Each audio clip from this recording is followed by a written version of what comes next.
গুলশানে পদবঞ্চিত যুবদল নেতাদের অবস্থান কর্মসূচি। জুরাছড়ি সীমান্তে ভারতে পাচারের সময় বিজিবির হাতে 2টি পাওয়ার টিলার জব্দ। আমরা ইরানে টাকা দিচ্ছি না, তবে অন্যরা চাইলে বিনিয়োগ করতে পারে। প্রবাসীদের জন্য জরুরি নির্দেশনা দিল কাতার, না মানলেই বিপদ। সর্বশেষ জানাবো, যুক্তরাষ্ট্রের সঙ্গে সমঝোতা স্মারক সইয়ের বিষয়টি নিশ্চিত করল ইরান। শিরোনাম শুনলেন, এবারে বিস্তারিত। গুলশানে পদবঞ্চিত যুবদল নেতাদের অবস্থান কর্মসূচি। জাতীয়তাবাদী যুবদলের কেন্দ্রীয় নির্বাহী কমিটির সদ্য ঘোষিত 151 সদস্যের কমিটিতে যোগ্য ত্যাগী নেতাদের বাদ দিয়ে অনিয়মিত ও অযোগ্যদের অন্তর্ভুক্তির অভিযোগ তুলে প্রতিবাদ কর্মসূচি পালন করেছেন পদবঞ্চিত নেতারা। একই সঙ্গে বঞ্চিত যোগ্য নেতাদের দ্রুত কেন্দ্রীয় কমিটিতে অন্তর্ভুক্ত করার দাবি জানানো হয়। বুধবার 17 জুন বেলা 3টায় বিএনপি চেয়ারম্যানের গুলশান কার্যালয়ের সামনে শান্তিপূর্ণ অবস্থান কর্মসূচি অনুষ্ঠিত হয়। কর্মসূচিতে অংশগ্রহণকারীরা অভিযোগ করেন, যুবদলের সদ্য ঘোষিত 151 সদস্য বিশিষ্ট কেন্দ্রীয় নির্বাহী কমিটিতে দীর্ঘদিনের ত্যাগী, পরীক্ষিত ও যোগ্য নেতাদের মূল্যায়ন করা হয়নি। তারা অবিলম্বে বঞ্চিত নেতাদের যথাযথ পদায়নের দাবি জানান। অবস্থান কর্মসূচিতে উপস্থিত ছিলেন যুবদল ও ছাত্রদলের সাবেক বিভিন্ন পর্যায়ের নেতারা।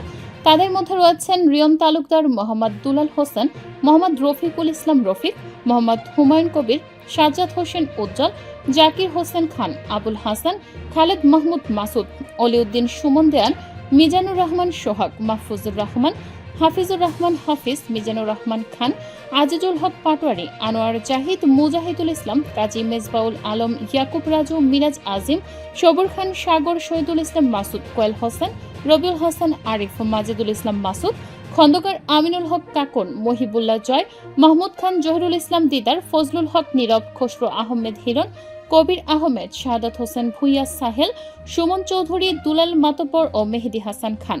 বক্তারা বলেন, সংগঠনের স্বার্থে যোগ্য, ত্যাগী ও পরীক্ষিত নেতাদের মূল্যায়ন নিশ্চিত করা প্রয়োজন। তারা দাবি পূরণে দলের শীর্ষ নেতাদের হস্তক্ষেপ কামনা করেন। জুরাছড়ি সীমান্তে ভারতে পাচারের সময় বিজিবির হাতে 2টি পাওয়ার টিলার জব্দ। রাঙ্গামাটি জেলার জুরাছড়ি উপজেলার অত্যন্ত দুর্গম প্রত্যন্ত সীমান্তবর্তী এলাকা দিয়ে ভারতে পাচারের সময় আনুমানিক 4 লাখ টাকা মূল্যের 2টি মিনি পাওয়ার টিলার জব্দ করেছে বর্ডার গার্ড বাংলাদেশ। বুধবার 17 জুন আনুমানিক দুপুর 1টার দিকে বিজিবির কাপ্তাই ব্যাটালিয়নের অধীনস্থ দুমিয়াছড়া বিওপির একটি টহল দল এই অভিযান পরিচালনা করে। বিজিবি সূত্রে জানা যায়, দুমিয়াছড়া বিওপির কমান্ডার নায়েব সুবেদার মোহাম্মদ আমিরুল কাউসারের নেতৃত্বে বিজিবির টহল দলটি তাদের দায়িত্বপূর্ণ সীমান্ত এলাকায় নিয়মিত অভিযান চালাচ্ছিল। অভিযানের এক পর্যায়ে দুমদুমিয়াছড়া বিওপির চেকপোস্টে এলাকা দিয়ে বাংলাদেশ থেকে ভারতে পাচারের সময় আনুষঙ্গিক সরঞ্জামাদি সহ 2টি মিনি পাওয়ার টিলার হাতে নাতে জব্দ করা হয়। জব্দকৃত এই কৃষি যন্ত্রপাতিগুলোর আনুমানিক সিজের মূল্য 4 লক্ষ টাকা। আইনানুগ প্রক্রিয়া শেষে জব্দকৃত মালামাল দ্রুত কাস্টমস কর্তৃপক্ষের নিকট হস্তান্তরের কার্যক্রম চলমান রয়েছে বলে বিজিবির পক্ষ থেকে জানানো হয়েছে। এই সফল অভিযানের বিষয়ে কাপ্তাই ব্যাটালিয়নের অধিনায়ক লেফটেন্যান্ট কর্নেল কাউসার মেহেদি জানান, দেশের সীমান্ত নিরাপত্তা নিশ্চিতকরণ, চোরাচালান প্রতিরোধ এবং রাষ্ট্রীয় সম্পদ পাচার রোধে বিজিবি সর্বদা সর্বোচ্চ সতর্কতা ও পেশাদারিত্বের সঙ্গে দায়িত্ব পালন করে যাচ্ছে। সীমান্ত এলাকায় যে কোনো ধরনের অবৈধ কার্যক্রম প্রতিরোধে বিজিবির এই কঠোর অভিযান ও নজরদারি ভবিষ্যতেও অব্যাহত থাকবে। আমরা ইরানে টাকা দিচ্ছি না, তবে অন্যরা চাইলে বিনিয়োগ করতে পারে। ইরান পুনর্গঠনে মার্কিন যুক্তরাষ্ট্রের পক্ষ থেকে বিশাল অঙ্কের অর্থায়নের খবর সরাসরি নাকচ করে দিয়েছেন মার্কিন প্রেসিডেন্ট ডোনাল্ড ট্রাম্প। তবে যে কোনো আন্তর্জাতিক বা বেসরকারি নিয়োগের ক্ষেত্রে কোনো বাধা নেই বলে ইঙ্গিত দিয়েছেন তিনি। সম্প্রতি যুক্তরাষ্ট্র ও ইরানের মধ্যে স্বাক্ষরিত একটি সমঝোতা স্মারকে ইরান পুনর্গঠনের জন্য $300 বিলিয়ন তহবিল অন্তর্ভুক্ত রয়েছে এমন খবর ছড়িয়ে পড়ার পর প্রেসিডেন্ট ট্রাম্প এই প্রতিক্রিয়া জানান। প্রতিবেদকদের প্রশ্নের জবাবে প্রেসিডেন্ট ট্রাম্প সাফ জানিয়ে দেন, আমরা এ ধরনের কিছু করছি না। তিনি পরিষ্কার করে বলেন, মার্কিন সরকার নিজে ইরানের জন্য কোনো অর্থ বরাদ্দ বা প্রদান করছে না, তবে অন্য কেউ যদি সেখানে বিনিয়োগ করতে চায় তাহলে তাদের সেই স্বাধীনতা রয়েছে। নিজের আগের বক্তব্যের পুনরাবৃত্তি করে ট্রাম্প বলেন, আমরা ইরানে কোনো অর্থ দিচ্ছি না, তবে মানুষ যদি সেখানে বিনিয়োগ করতে চায় তারা তা করতে পারে। আলোচিত সেই $300 বিলিয়ন তহবিল প্রসঙ্গে ট্রাম্প আরও যোগ করেন, এই বিশাল অঙ্কের অর্থ কেবল তখনই বাস্তবায়িত হবে যদি তারা সবকিছু সঠিকভাবে সম্পন্ন করে। তবে সঠিকভাবে কাজ করা বলতে তিনি ঠিক কি বুঝিয়েছেন বা এর পেছনে কি কি শর্ত রয়েছে সে বিষয়ে বিস্তারিত কোনো ব্যাখ্যা বা আলোকপাত করেননি। ট্রাম্পের এই মন্তব্যের পর ইরান ও মার্কিন যুক্তরাষ্ট্রের ভবিষ্যৎ অর্থনৈতিক ও কূটনৈতিক সম্পর্ক কোন দিকে মোড় নেয় এখন সেটি দেখার বিষয়।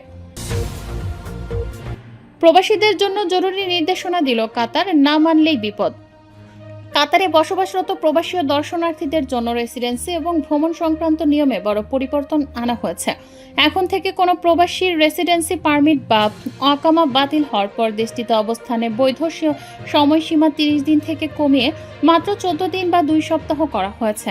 কাতারের স্বরাষ্ট্র মন্ত্রণালয়ের জনসংযোগ বিভাগ আয়োজিত নিরাপদ ভ্রমণ প্রক্রিয়া শীর্ষক এক ওয়েবিনারে এই নতুন নির্দেশনার কথা জানানো হয়। এয়ারপোর্ট পাসপোর্ট ডিপার্টমেন্টের কর্মকর্তা ক্যাপ্টেন আলী আহমেদ আলী আল কুওয়ারি সংবাদ মাধ্যমকে জানান, পূর্বে রেসিডেন্সি পারমিট বাতিলের পর প্রবাসীরা 30 দিনের পর্যাপ্ত কাতারে থাকার সুযোগ পেতেন, যা বর্তমানে কমিয়ে 2 সপ্তাহ করা হয়েছে। নতুন এই নিয়মে আকামা বাতিলের পর নির্দিষ্ট 14 দিনের মধ্যে দেশ ত্যাগ না করলে প্রবাসীদের প্রতিদিনের জন্য 10 কাতারি রিয়াল হারে বিলম্ব জরিমানা গুনতে হবে। একই সাথে কাতারে আসা দর্শনার্থীদের জন্য কড়া সতর্ক বার্তা দেওয়া হয়েছে। ক্যাপ্টেন আল কুওয়ারি ভিজিটর বা পর্যটকদের তাদের পাসপোর্টে থাকা ভিসা স্ট্যাম্পের মেয়াদ এবং অবস্থানের সময়সীমা সতর্কতার সাথে যাচাই করার আহ্বান জানান। তিনি উল্লেখ করেন, ভিজিট ভিসার মেয়াদ শেষ হওয়ার পর কাতারে অতিরিক্ত সময় অবস্থান করলে প্রতিদিনের জন্য 200 কাতারি রিয়াল হারে বড় অঙ্কের জরিমানা করা হবে। ভ্রমণকালীন জটিলতা এড়াতে কাতার ছাড়ার আগে প্রবাসীদের মেট্রাস মোবাইল অ্যাপ্লিকেশনের মাধ্যমে নিজেদের বর্তমান আইনি স্ট্যাটাস পরীক্ষা করে নেওয়ার পরামর্শ দেওয়া হয়েছে। বিশেষ করে কোনো বকেয়া ট্রাফিক ফাইন, ওভারস্টে জরিমানা বা অন্য কোনো সরকারি পাওনা থাকলে তা বিমানবন্দরে যাওয়ার আগেই পরিশোধ করা উচিত, অন্যথায় ভ্রমণ প্রক্রিয়া ব্যাহত হতে পারে।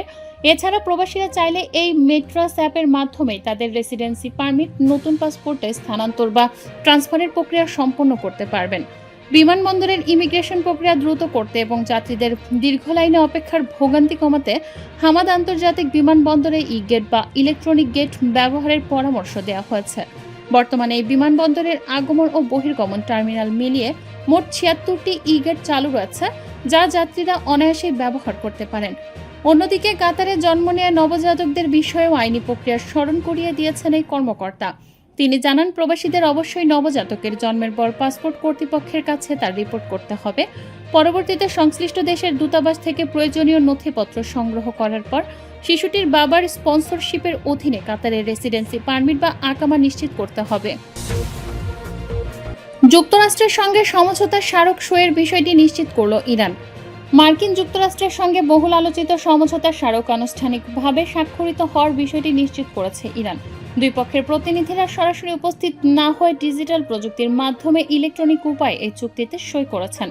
ইরানের পররাষ্ট্র মন্ত্রণালয়ের মুখপাত্র ইসমাইল বাঘাই দেশটির রাষ্ট্রীয় গণমাধ্যম প্রেস টিভিকে দেয়া এক সাক্ষাৎকারে এই গুরুত্বপূর্ণ তথ্য নিশ্চিত করেন।